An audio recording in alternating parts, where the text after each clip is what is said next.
parlait Dominique, et ensuite des actions sans rien demander à l'État. Alors, si vous pouvez nous expliquer comment vous fonctionnez et comment, d'après vous, on peut trouver les moyens pour débloquer cette société figée et inventer une nouvelle société pour le XXIe siècle. Mais vaste challenge. Alors, premier point, dans le sujet que nous évoquons, qui est comment faire en sorte que la société civile se réapproprie le débat, nous sommes l'incarnation de ceci, puisque nous sommes une organisation internationale non gouvernementale politique. Et nous nous affichons comme politique au sens polythéien. Et nos actions sont menées auprès du Conseil de l'Europe, auprès de la Commission européenne, auprès de l'OCDE et de l'UNESCO, auxquels nous avons un statut officiel. Ce qui veut dire que nous nous invitons dans le débat politique, et nous avions fait d'ailleurs, nous avions réalisé un rapport qui avait été approuvé par le Conseil de l'Europe, soulignant qu'une démocratie, si c'était un exécutif et un législatif, c'était tout simplement une démocratie du Moyen-Âge. Donc il est important que la société civile s'engage, et là j'aimerais casser un mythe, nous sommes tous des élites. Je ne suis pas contre les élites, c'est un faux débat. Alors ça veut dire que nous présentons au jour d'aujourd'hui à peu près 950 décideurs, 50 nations. Et ça va de soi, nous fédérons une quarantaine de clubs sur différents grands sujets sociétaux, et nous sommes amenés à nous exprimer dans les médias, nous sommes amenés à réaliser des rapports, à communiquer, et nous avons cette sagesse, c'est qu'il n'est pas trop souhaitable que l'on parle de nous. Donc nous ne sommes pas là pour nous mettre en avant, mais pour agir. Nous le faisons depuis très peu de temps, 31 ans. 31 ans, et nous avons un chiffre récurrent d'affaires de plus de 2 millions d'euros, sans rien demander à l'État. Alors maintenant, je vais peut-être essayer de répondre aux questions que tu as soulevées. Premier élément, c'est de rappeler, et c'est fondamental, que dans tout homme, il y a de l'humain. Le meilleur comme le pire, et dire que les élites sont responsables de tout est une grossière erreur. Les hommes sont responsables. Et on a trop tendance à se dévoyer, à se défausser par rapport à ça. Il faut aussi souligner une chose, les institutions se sclérosent. Parce que les institutions sont incarnées par des hommes. Donc il y a un problème de régénérescence par rapport à ceci. Donc, comme je vous le soulignais, être une élite, ce n'est pas mauvais en soi. Le problème, c'est ce que l'on fait de cette responsabilité que l'on a acquis ou qui vous a été donné.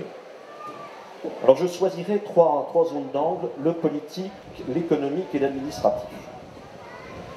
Alors, dans le domaine politique, on a quelque chose qui est phénoménal, c'est l'Europe. Alors, on a vu ce mauvais procès, plutôt cette mauvaise décision britannique, mais n'oubliez jamais, on n'utilise pas un référendum en posant de mauvaises questions. M. Cameron a montré qu'il n'était pas professionnel. Donc il est parti, c'est très bien pour la démocratie. Mais on a un problème avec l'Europe, c'est son système de délégation et de vote. Le scrutin de liste est un peu inique. D'ailleurs, est-ce que vous connaissez vos députés européens? Est-ce qu'ils vous rendent compte? C'est souvent pour de grandes tables rondes qui n'ont aucun intérêt, mais certainement pas sur des sujets d'une brûlante actualité. Donc là, il y a un problème. Nous gagnerons si effectivement il y a un système de délégation permettant aux hommes politiques européens d'être plus présents et plus visibles.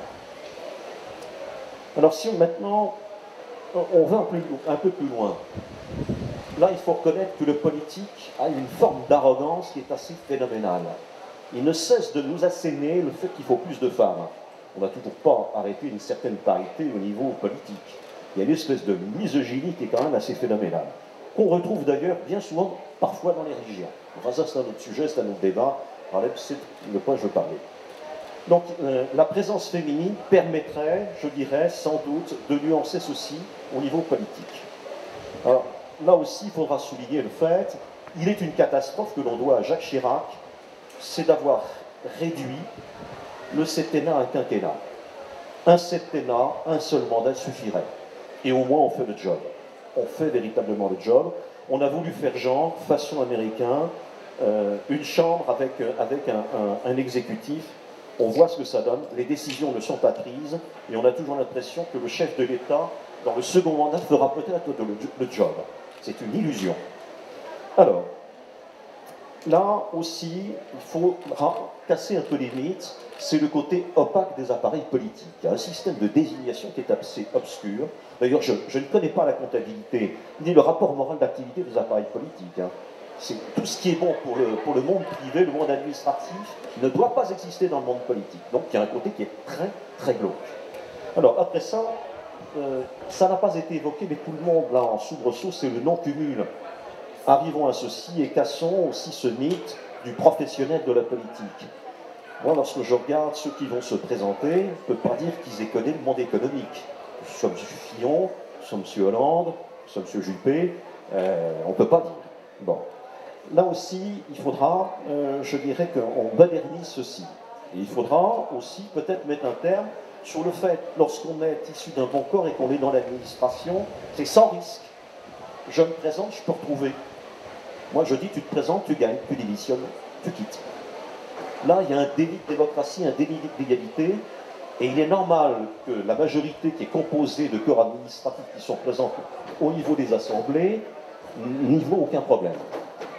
J'attire aussi votre attention sur le côté parfois surprenant du monde politique. Allez demander quel est le statut à l'heure actuelle d'un attaché parlementaire. C'est quand même assez glauque. Mais là, le politique, c'est vous donner des leçons. Mais il n'assume pas, je dirais, ce qu'il impose aux autres. Donc ça, c'est, voyez-vous, des choses qui me paraissent extrêmement importantes. Alors, après ça, dans le domaine économique, on devra assister à une plus grande diversification, notamment au niveau de la gestion des grandes entreprises. Il y a sans doute beaucoup plus de démocratie ou beaucoup plus de diversité dans les ETI que dans les grands corps des entreprises du CAC 40. Où là, il est toujours posé le problème du pantouflage, avec des commissions de déontologie assez surprenantes. Et on s'aperçoit que ça se débloque, mais c'est quand même plus facile lorsqu'on est issu d'un grand corps. Alors les grands corps, ben, c'est bien sûr ce corps des mines, c'est la voie royale. Et lorsque vous interrogez un ex-mine, il vous dira, compte tenu de mon rang de sortie, la République me doit. Ça existe encore, hein. Ça existe encore. Et une fois qu'on a sacrifié quelques années de sa vie, au sein de l'État, ben, très légitimement, on a droit à son entreprise.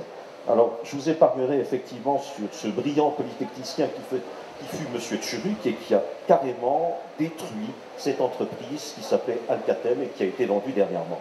Alors, on pourrait aussi en dire autant de Mme Lauvergeon. Ces gens sont incompétents. Ces gens sont incompétents, on déludit.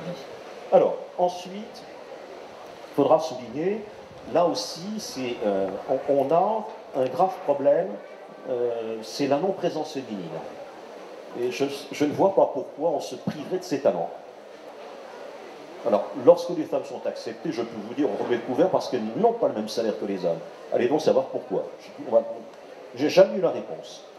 Alors, on a assisté aussi, et ça les entreprises et le monde, les institutions, je dirais, évoluent, et là aussi on est dans un problème très caractéristique de délit d'égalité et de délit de justice au niveau des entreprises. C'est ce que j'appelle cette captation du pouvoir, notamment par les élites, et pour moi c'est la dérive de ce qui s'est passé chez Renault. On ne cesse de nous dire que c'est la création pour l'actionnaire. Bon, vous ne l'aurez pas, c'est faussement ça, c'est en général pour le management. Et alors là, on a assisté à quelque chose de phénoménal sur les primes de M. Ghosn. L'Assemblée a voté massivement contre. Le conseil d'administration a dit « je me moque de l'actionnaire, nous légitimons ». Il a reçu.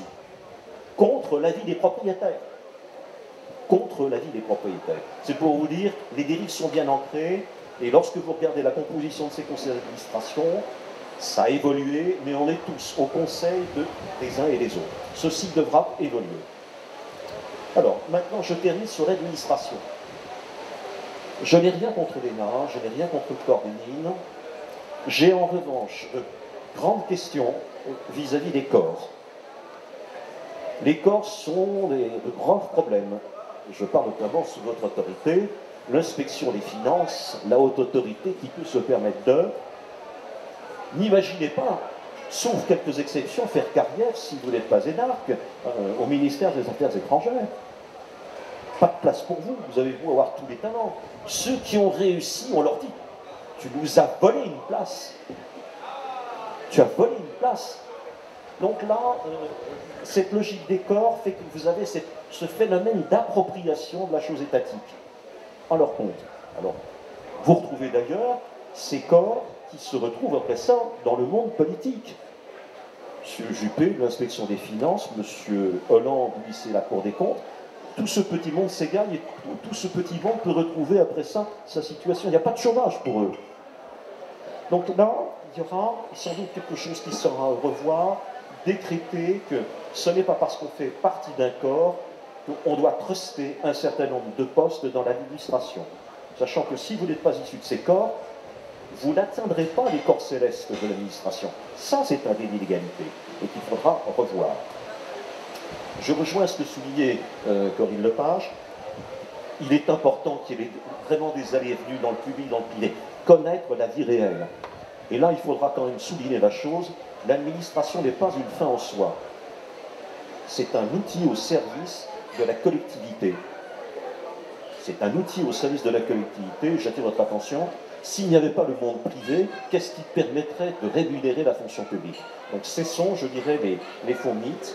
Et là, revoyons tout ceci. Voilà, cher Président, les quelques mots que je souhaitais lancer pour le débat.